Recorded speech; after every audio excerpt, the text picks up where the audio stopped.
2026년 8월 현재 가성비를 따진다면 어떤 AI 모델을 골라야 할까요? 이 질문에 답하려면 불과 1년 사이 주인이 여러 번 바뀐 가성비 모델의 왕좌부터 봐야 합니다.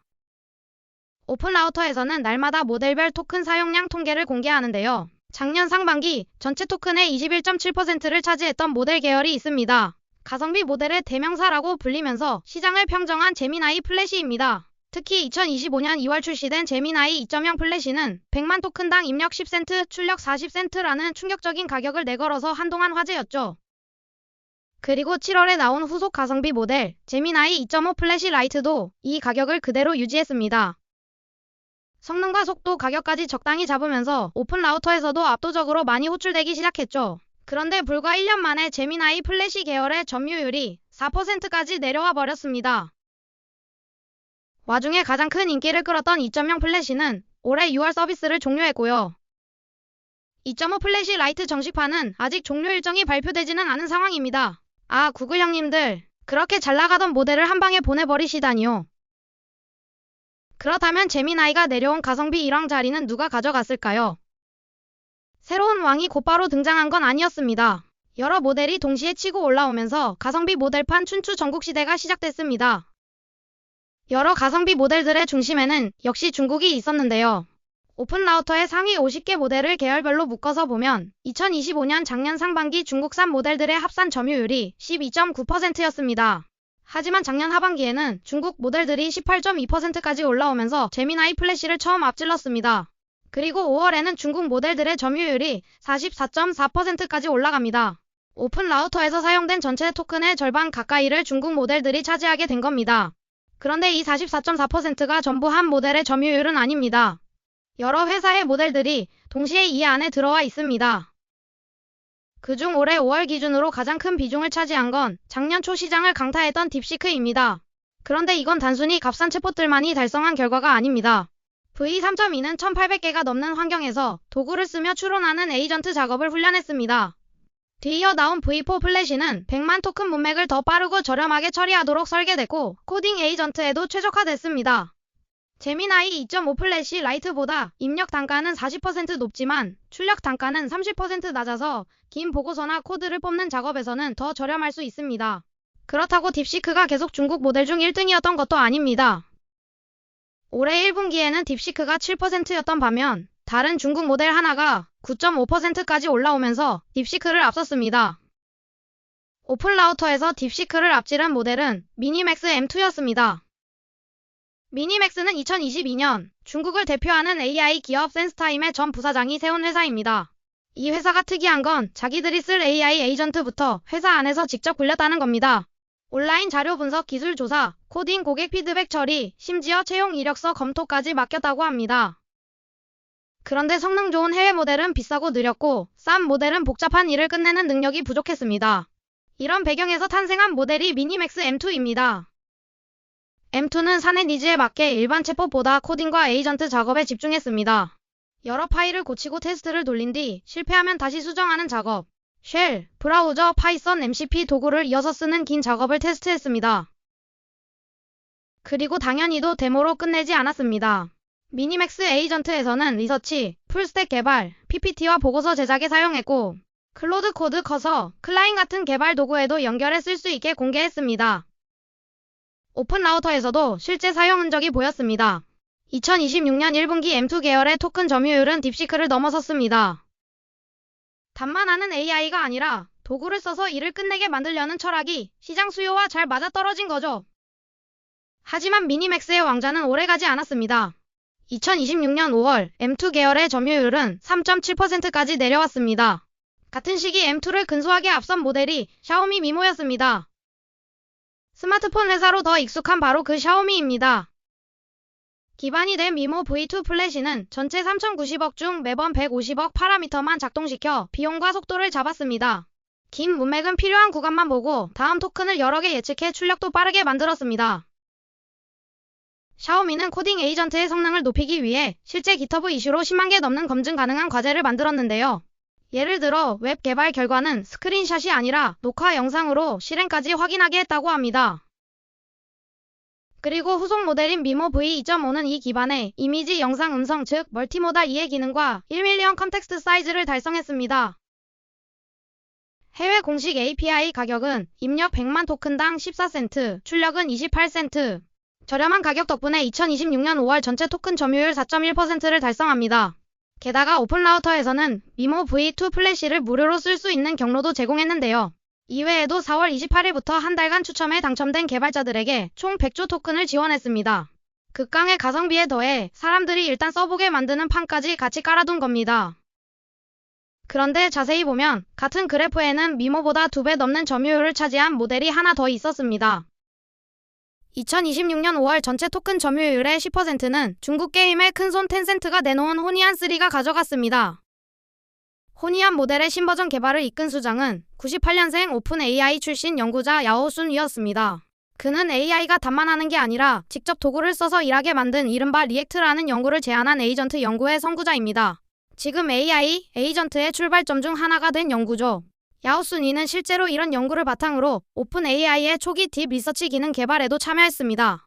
이런 에이전트 배경을 가진 그가 이끄는 팀은 2026년 초 모델 개발 인프라를 다시 짠 뒤 4월 23일 호니안3 프리뷰의 가중치를 공개했습니다.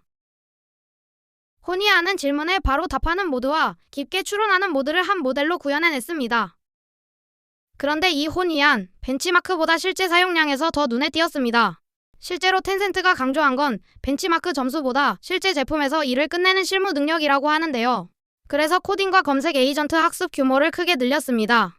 그리고 프리뷰를 오픈클로, 오픈코드, 킬러코드 같은 에이전트 도구와 텐센트의 모델 플랫폼인 토큰허브에 바로 연결했습니다. 현재 정식 호니안3의 오픈라우터 가격도 입력 100만 토큰당 약 0.13달러, 출력은 약 0.53달러입니다. 다만 공개 직후 5월 점유율은 10.0%까지 올랐습니다. 7월 정식 호니안3는 50개 넘는 텐센트 제품에서 받은 피드백으로 안정성을 더 보강했습니다. 그리고 8월 20일까지 최근 7일 오픈 라우터 전체 순위에서도 무려 9.2조 토큰을 처리하며 2위를 기록했습니다. 지금은 중국의 챗GPT 같은 위안바오부터 업무용 워크버디와 코드버디까지 들어가 있습니다. 사용자를 먼저 모으고 실제 업무에서 문제를 고친 뒤 개선판을 다시 자기 서비스로 밀어넣는 루프를 만든 겁니다. 그럼 호니안3의 아성을 이어가는 신세대 가성비 모델들은 또 뭐가 있을까요? 분명 2025년 딥시크 모먼트는 중국 모델도 미국 프론티어 랩을 흔들 수 있다는 걸 보여줬습니다. 하지만 그 한 번의 충격이 중국 업계 전체의 기술 격차를 바로 없앤 건 아니었습니다. 엔트로픽 같은 미국 프론티어 랩은 막대한 자본과 컴퓨팅으로 최상급 모델의 성능을 계속 끌어올리고 있었습니다. 게다가 미국의 수출 통제로 중국 기업들은 고성능 GPU 확보에도 제약을 받고 있었는데요. 그런데 2026년 초부터 이 구도가 다시 흔들리기 시작합니다.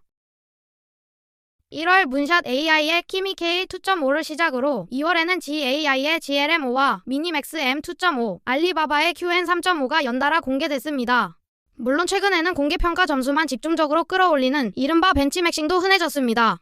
그 점을 감안해도 공개된 점수만 놓고 보면 미국 모델들과 별반 차이가 없어졌는데요. 딥시크나 미모, 호니안의 가성비 라인업과는 결이 다르지만 미국 프론티어 모델과 비교하면 가격 경쟁력은 여전히 컸습니다. 그 변화는 오픈라우터 사용량에도 나타났습니다. 2026년 5월 키미 계열은 3.5%, GLM은 2.7%, QN은 2.5%, 셋을 합치면 전체 토큰의 8.7%였습니다. 키미는 문샷 AI가 만든 모델로 긴 문맥과 에이전트 작업을 전면에 내세웠습니다. 1월에 공개된 키미 K2.5는 1조개 파라미터 중 320억 개만 작동하고 이미지와 영상까지 이해했습니다. 키미 코드 같은 개발 도구도 함께 제공했습니다. GLM은 GAI가 만든 모델 계열입니다. 4월에 나온 GLM 5.1은 장기 코딩 에이전트를 겨냥해 계획부터 실행, 테스트와 수정까지 이어서 처리하도록 설계했습니다. GAI는 한 번에 최대 8시간 동안 작업할 수 있다고 강조했습니다. QN은 알리바바가 QN챗과 클라우드, 오픈소스 가중치로 넓게 배포한 모델군입니다. 2월에 공개된 QN 3.5는 텍스트와 이미지, 영상을 함께 처리하고 빠른 답변과 깊은 추론을 바꿔 쓸 수 있었습니다. QN 에이전트와 QN 코드에는 외부 도구를 붙이는 MCP까지 지원했습니다. 세 회사 모두 모델만 내놓은 게 아니라 자기 앱과 클라우드, 개발 도구에서 바로 써볼 수 있게 만들었습니다. 미국 모델을 따라붙는 성능의 유통망까지 붙으면서 실제 토큰 사용량도 따라오기 시작한 겁니다. 최근 세주 오픈라우터에서는 딥시크 V4 플래시와 호니안 3, 미모 V2.5가 사용량 상위권을 번갈아 차지했습니다. 8월 17일로 표시된 주간 구간에서는 딥시크 11.4조, 미모 9.84조, 호니안 8.17조 토큰을 처리했는데요. 그 사이에 처음 보는 옥스 알파가 11.1조 토큰으로 끼어들었습니다. 정체를 숨긴 채 100만 토큰 문맥과 이미지, 영상 2에 코딩 에이전트 기능을 무료로 풀어 공개 며칠 만에 미모와 거의 같은 사용량을 만든 겁니다. 다만 성능 평가는 아직 엇갈리고 정체도 GLM 계열이라는 추측이 가장 많을 뿐 공식 확인은 없습니다. 실제로 가장 많이 연결된 앱도 헤르메스 에이전트, 클로드 코드, 딥시크 하네스 같은 코딩 에이전트였습니다. 하지만 제작사와 정식 가격은 아직 공개되지 않았고 무료 이용도 프리뷰 기간에만 적용됩니다. 옥스 알파를 오픈 라우터를 통해 사용할 경우 프롬프트와 응답은 보관될 수 있지만 모델 학습에는 쓰이지 않습니다. 옥스 알파를 오픈 코드에서 사용할 경우에는 보관도 모델 학습도 하지 않는다고 밝히고 있고요. 민감한 회사 코드를 넣을 때는 무료라는 이유만으로 고르면 안 되겠죠.